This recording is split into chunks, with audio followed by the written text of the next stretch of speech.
بنورنا الدنيا وننشر في الفضاء أملا ونعلي عزم همتنا فمن طلب العلا وصل. بسم الله الرحمن الرحيم. الحمد لله رب العالمين والعاقبة للمتقين والصلاة والسلام على سيد الأنبياء والمرسلين سيدنا وحبيبنا وحبيب رب العالمين محمد وعلى آله وأصحابه ومن هدى بهديه إلى يوم الدين.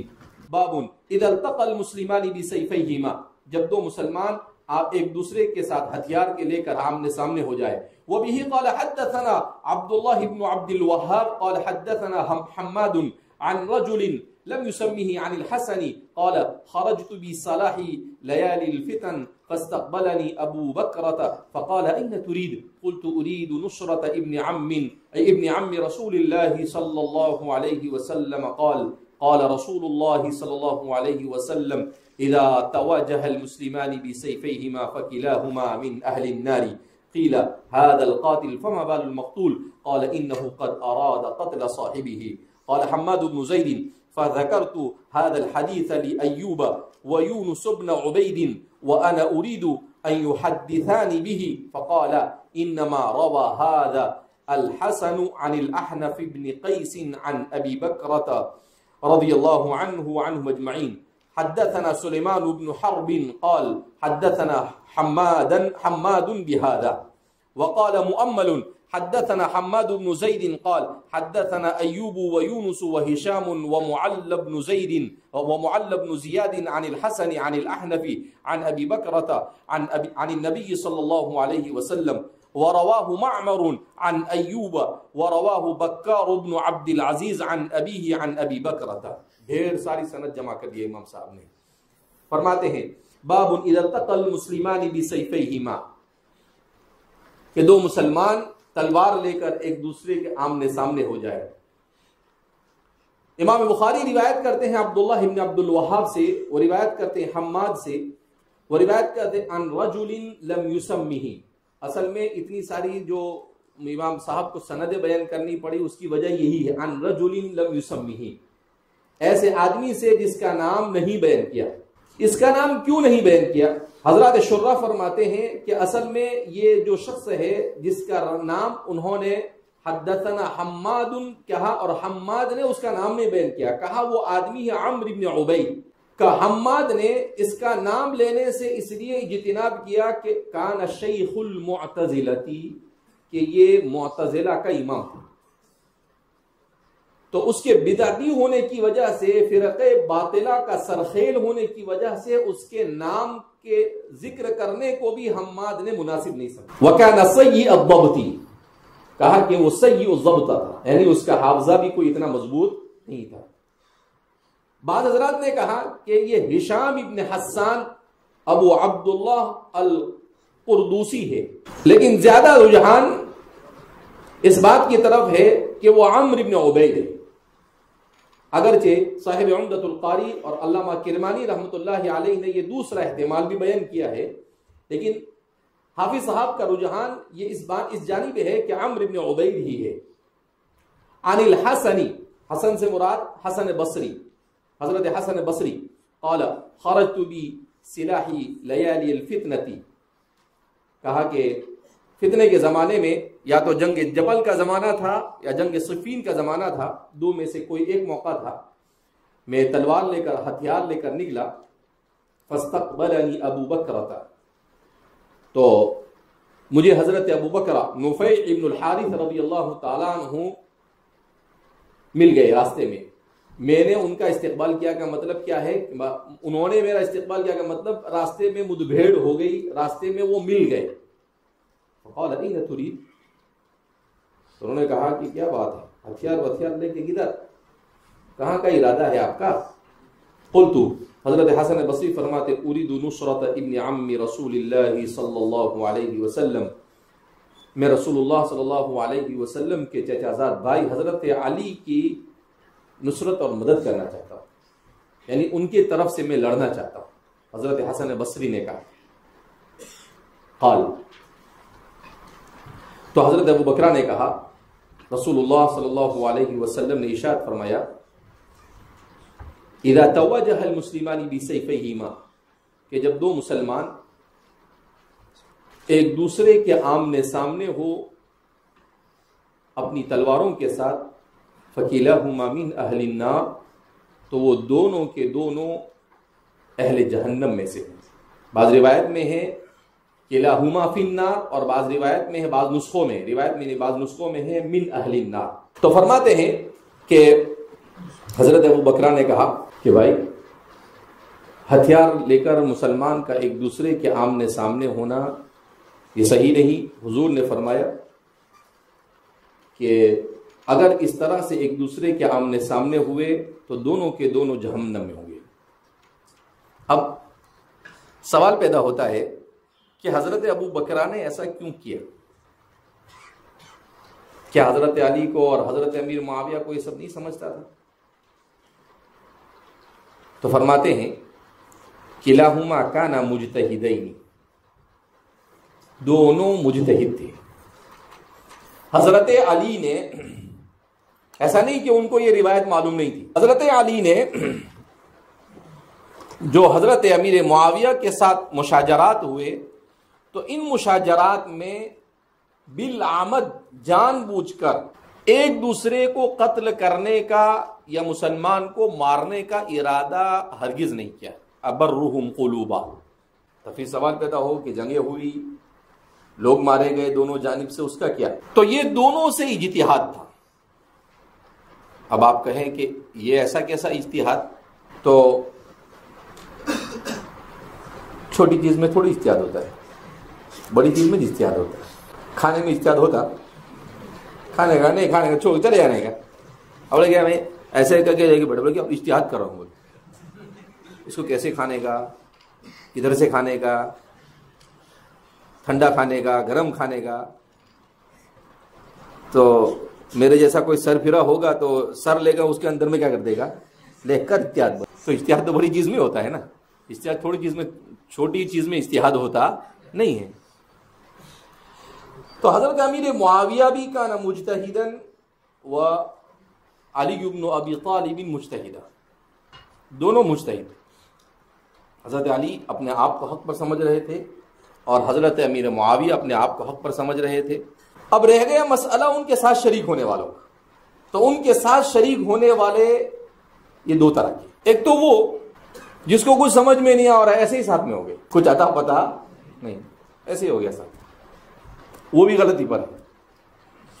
اور دوسرا وہ جس نے ساتھ دیا کسی دلیل کی بنیاد پر، جس نے ساتھ دیا کسی دلیل کی بنیاد کہ بھئی حضرت علی رضی اللہ تعالیٰ عنہ اور حضرت علی کے ساتھ فلاں فلاں صحابی ہے اور حضرت علی کے بارے میں یہ فضیلتیں بیان کی گئی ہے، تو ان سارے قرائن اور دلائل کو سامنے رکھ کر ساتھ دیا، تو وہ بھی مجتہد ہو گیا ساتھ، وہ مجتہد کا مجتہد مقلد ہوا، وہ مجتہد کا مجتہد مقلد ہوا۔ اب جب مشاجرات ہو رہے تھے تو جیسا کہ میں نے اس سے پہلے بھی کہا کہ حضرات صحابہ تین طرح کے تھے، بعض نے کہا چار طرح کے تھے۔ بعض صحابہ کھل کر حضرت علی کے ساتھ تھے، بدریین، اور کبار صحابہ میں سے اکثریت یہ حضرت علی کے فیور میں۔ اسی لیے حضرت علی کے سلسلے میں کہا گیا کہ اس اجتہاد میں کان علی علی الصواب، حضرت علی یہ صواب پر تھے۔ اور بعض لوگ حضرت امیر معاویہ کے ساتھ تھے، بہت کم تعداد تھی صحابہ کی، زیادہ تر اہل شام کی تعداد ان کے ساتھ تھی۔ اور تیسرے حضرت عبداللہ ابن عمر اور حضرت ابو بکرہ جیسے لوگ تھے، نیوٹرل، آگے نہیں، نہ اپنے ادھر نہ اپنے ادھر، کنارہ کشی اختیار کر لی۔ ایک کوئی پڑھاتے بیٹھا مسجد نبوی میں، حرم میں، کہا کہ بھئی اپنے پڑھنے لکھنے والے آدمی ہے، یہ سب چیزوں میں ہم پڑھتے نہیں، تو انہوں نے ان کا اپنا وہ کام انجام دیا۔ حضرت ابو بکرہ انہی لوگوں میں سے تھے۔ کچھ لوگ ایسے تھے جو ان دونوں کو صلح کرانے کی کوشش کرتے، جیسے حضرت ابو موسیٰ اشعری اور ان جیسے صحابہ تھے، تو یہ ہمیشہ یہ کوشش کرتے رہے کہ یہ دونوں کسی طریقے سے کیا ہو جاوے، مل جائے۔ حضرت ابو ہریرہ بھی ان لوگوں میں سے تھے جو صلح کی کیا کرتے تھے، کوشش کرتے تھے کہ بھئی یہ دونوں ایک دوسرے کی بات کو سمجھ لے اور اجتہاد میں جو خطا اور چوک ہے وہ واضح ہو جاوے. تو اس طرح کے حضرات صحابہ، حضرت ابو بکر رضی اللہ تعالیٰ عنہ ان لوگوں میں سے تھے کہ جنہوں نے کنارہ کشی اختیار کی، کیونکہ انہوں نے رسول اللہ صلی اللہ علیہ وسلم کی زندگی میں آخری ایام پائے. اسی لیے حضرت ابو بکر رضی اللہ تعالیٰ عنہ کے سلسلے میں بعض حضرات نے یہ کہا کہ صحابی نہیں بلکہ تابعی، اگرچہ ان کا صحابی ہونا زیادہ راجح ہے، لیکن بعض حضرات نے یہ بھی کہا ہے. تو انہوں نے بالکل آخر کا زمانہ پایا. اور ویسے بھی بنو ثقیف آخر میں اسلام میں داخل ہوئے، اور یہ قبیلے بنو ثقیف سے تعلق رکھتے تھے.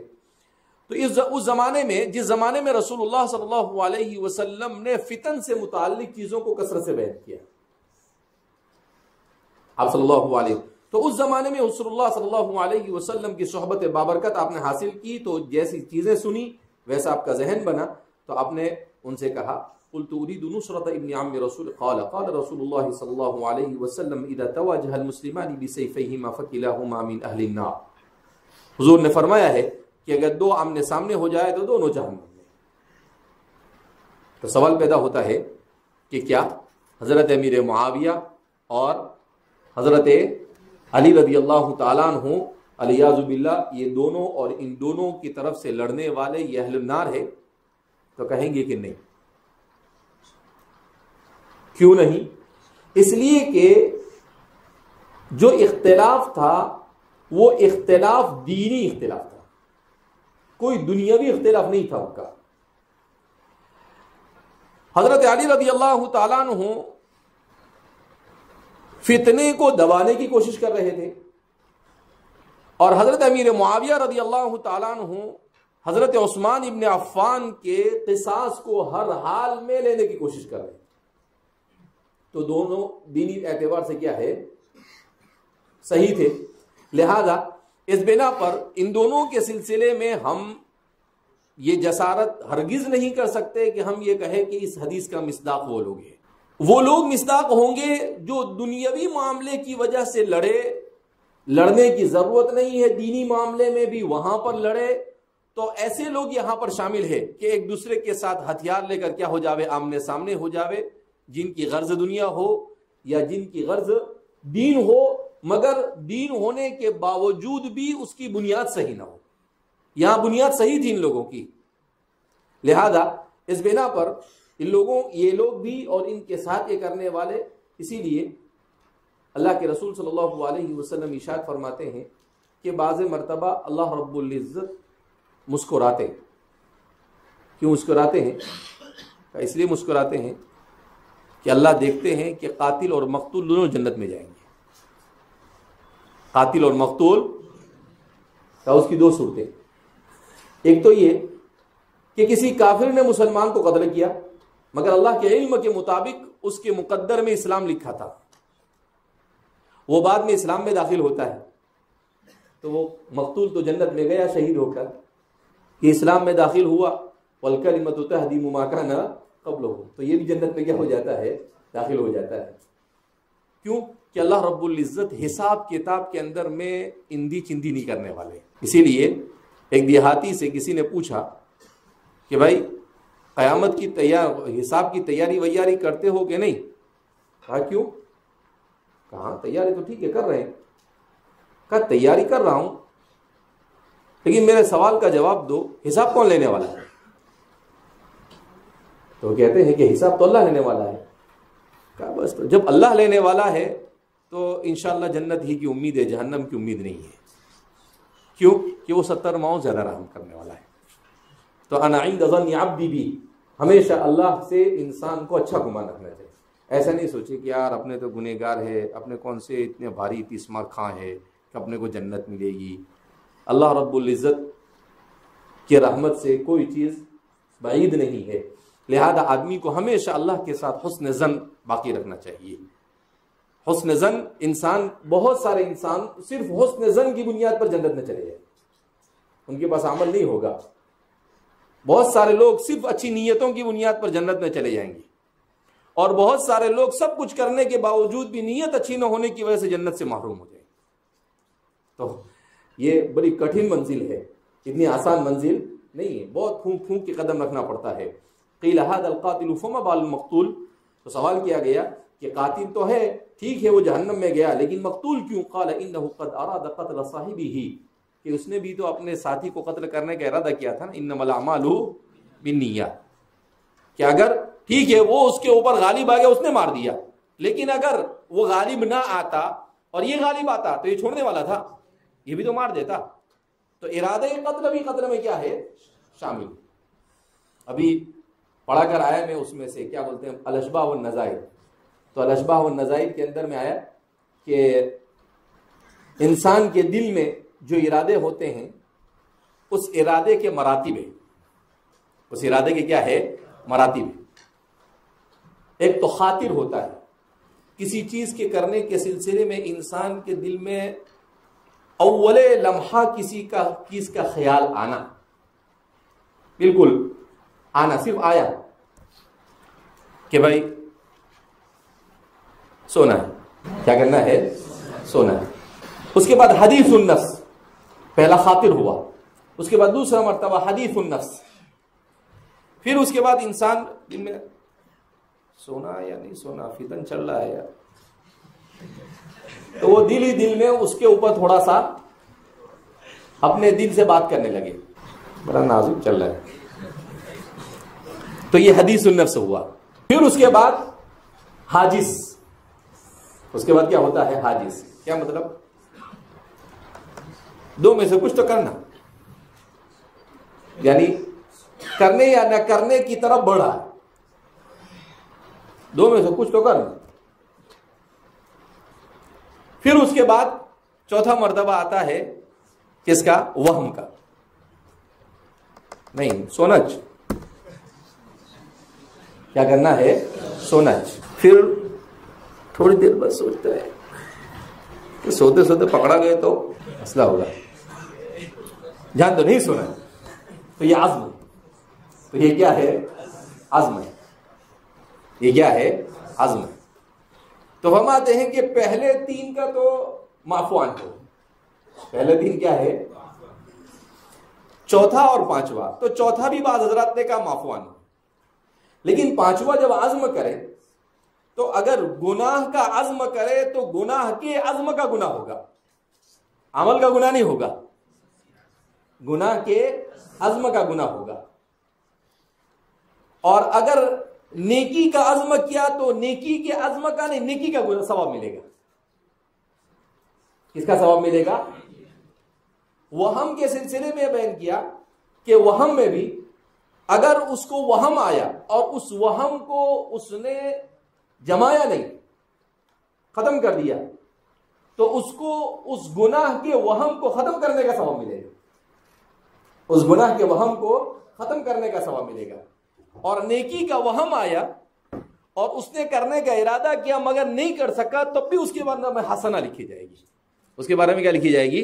حسنہ لکھی جائے گی۔ بہرحال مجھے کیا معلوم تھا کہ وہاں کا یہاں کام لگے گا آج، تو کیا فرما رہے ہیں کہ انسان انہ قد اراد قتل، یہ عزم والا ہے، یہ کون سا ہے؟ عزم والا ہے، بلکہ عزم سے آگے بڑھ کر ہے نا، یہ تو صرف عزم نہیں بلکہ اقدام کیا نا اس نے، یعنی اس میں شریک ہو گیا، ایک دوسرے کے ساتھ تلوار چلنے لگی، تو یہ عزم سے آگے بڑھ گیا۔ اسی لیے فرمایا کہ القاتل والمقتول کلاہما فی النار، آپ عزم سے آگے بڑھ کر آپ اقدام میں داخل ہو گئے۔ کس میں داخل ہو گئے؟ اقدام، یعنی آپ نے باقاعدہ تلوار چلانا شروع کر دی، گولی چلانا کیا کر دیا؟ شروع کر دیا، تو آپ نے اقدام۔ تو اس لیے فرما رہے ہیں کہ یہ تو چانس ایسا ہوا کہ اس کی گولی آپ کو پہلے لگ گئی، اگر اس کی نہ لگی ہوتی تو آپ اس کو گولی مار کے کیا کرتے تھے؟ مار دیتے، لہذا اقدام ہوا۔ تو اس لیے فرمایا کہ القاتل والمقتول کلاہما فی النار، قاتل اور مقتول دونوں کے دونوں کیا ہو جائیں گے؟ جہنم میں چلے جائیں گے۔